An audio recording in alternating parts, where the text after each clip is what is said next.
हाय, good morning. जय मसीह की सभी को एक बार फिर से और स्वागत है सभी का आज के डिवोशन के लिए।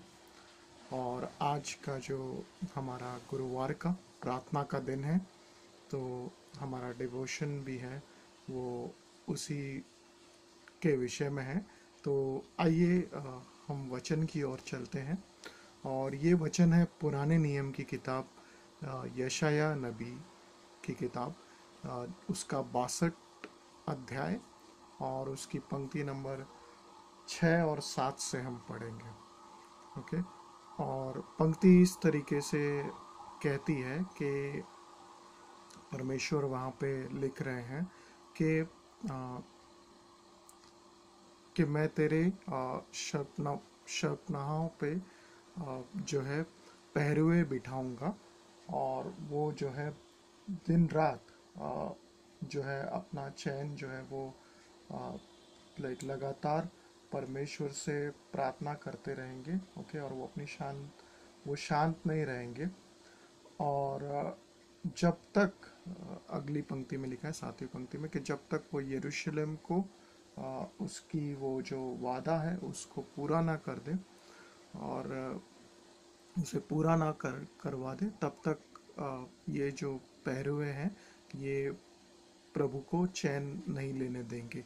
कहने का मतलब ये है कि ये लोग लगातार, पंक्ति में इस तरीके से लिखा है, लगातार जो है प्रार्थना करते रहेंगे परमेश्वर से, और ऐसी प्रार्थना करेंगे जो कि प्रभु को विवश करेगी, प्रभु को जो है इस तरीके से कहेंगे कि इस तरीके से उनको आगे लेके चलेगी कि वो अपने वादे को जो है पूरा कर रहे हैं, करते करते जाएं।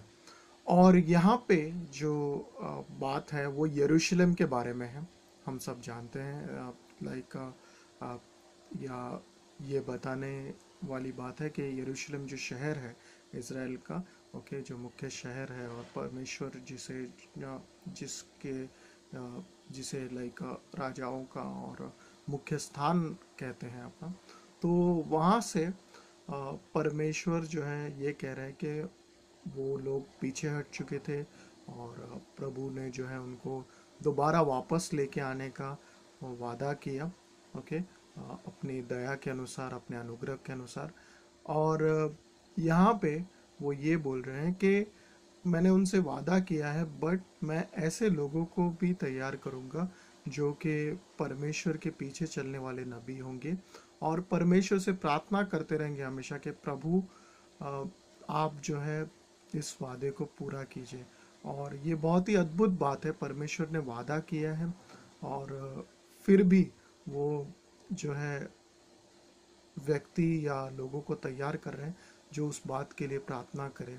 और ये सोचने की बात है कि परमेश्वर ने वादे दिए हैं, बट उसके साथ साथ वो ये भी चाहते हैं कि हम उनके विषय में प्रार्थना करें। ओके। यहाँ पे यरूशलेम की बात हो रही है, बट यहाँ पे एक सिद्धांत है जिसको हम देख सकते हैं, जिसके बारे में एक सीख ले सकते हैं। वो ये है कि प्रभु अपने वादे करते हैं और वो चाहते हैं कि हम उनके वादों के लिए प्रार्थना करें और परमेश्वर जो है उनको प्रार्थना के द्वारा जो है हमें पूरा करते जाए। और प्रभु हमें प्रार्थना करने के लिए, प्रार्थना के और बढ़ने के लिए प्रोत्साहित करते हैं, ऐसा कह के।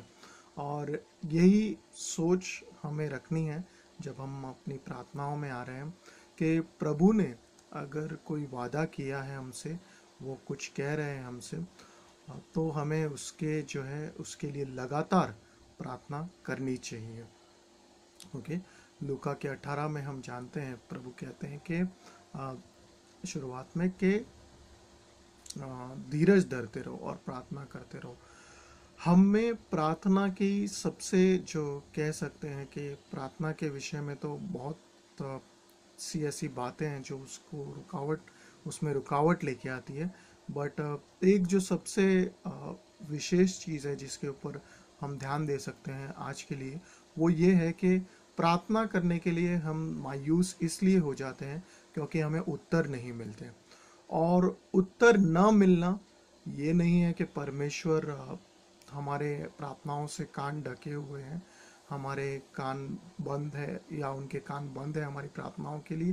बट इसके जैसे हम सीखते हैं बाइबल कॉलेज में, और जब हम प्रार्थनाओं के बारे में और सीखते जाते हैं तो हमें पता है कि इसके अ, तीन मुख्य कारण हो सकते हैं। पहला तो ये कि वो चीज़ जो है परमेश्वर आपको जो है देना चाहते हैं, बट कई बार उसके बीच में शैतान आता है, और वो जो आत्मिक लड़ाई है उसके बाद ही वो उत्तर हम तक पहुंचता है। ये सिद्धांत आपको दानियल 9 में मिलेगा।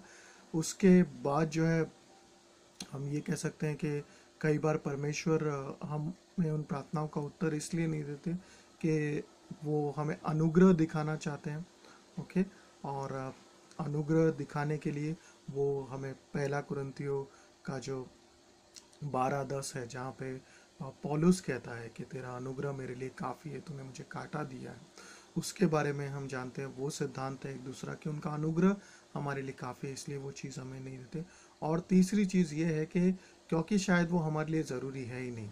और ये हमें याकूब की किताब में मिलता है, जहाँ पे वो कहते हैं कि तुम प्रार्थना तो करते हो, पर तुम उस रीति से नहीं मांगते, या अपने स्वयं की इच्छाओं के लिए उसे मांग रहे हो। ओके। तो इसके बारे में आप और सीख सकते हैं अपने लाइक जब आप प्रार्थना के विषय में सीख रहे हैं अपने अगुवे से, या आपके जो कोई स्पिरिचुअल आत्मिक जो पिता है, आत्मिक लीडर है, उनसे आप सीख सकते हैं। और आप जो बाइबल क्लास करते हैं उसमें सीख सकते हैं।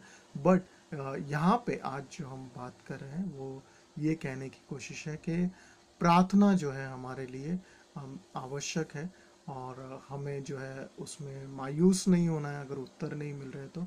जैसा कि यशाया के 62 में यहाँ पे लिखा है कि हमें उनको जो है परमेश्वर को एक तरीके से आराम नहीं करने देना है जब तक वो उन वादों को पूरा ना करे। और इसमें कई से वादे आते हैं, जैसे कि लोगों के प्राणों को जीतने के वादे, और हमारे जो न बचाए हुए परिवार वाले हैं उनके लिए। और कई बार ऐसी कोई प्रार्थना, ऐसी कोई वादे जो परमेश्वर ने आपसे किए है बट अब तक वो पूरा नहीं हुआ है, तो मायूस नहीं होना है उसके लिए, परमेश्वर से मांगते रहना है, परमेश्वर से ये कहना है कि प्रभु हमारी मदद कीजिए, सहायता कीजिए। और आज के दिन मैं आपको यही प्रोत्साहित करना चाहता हूँ कि जैसा कि इफिसियों के 3:20 में लिखा है कि प्रभु हमारे मांगने से ज़्यादा हमें दे सकते हैं।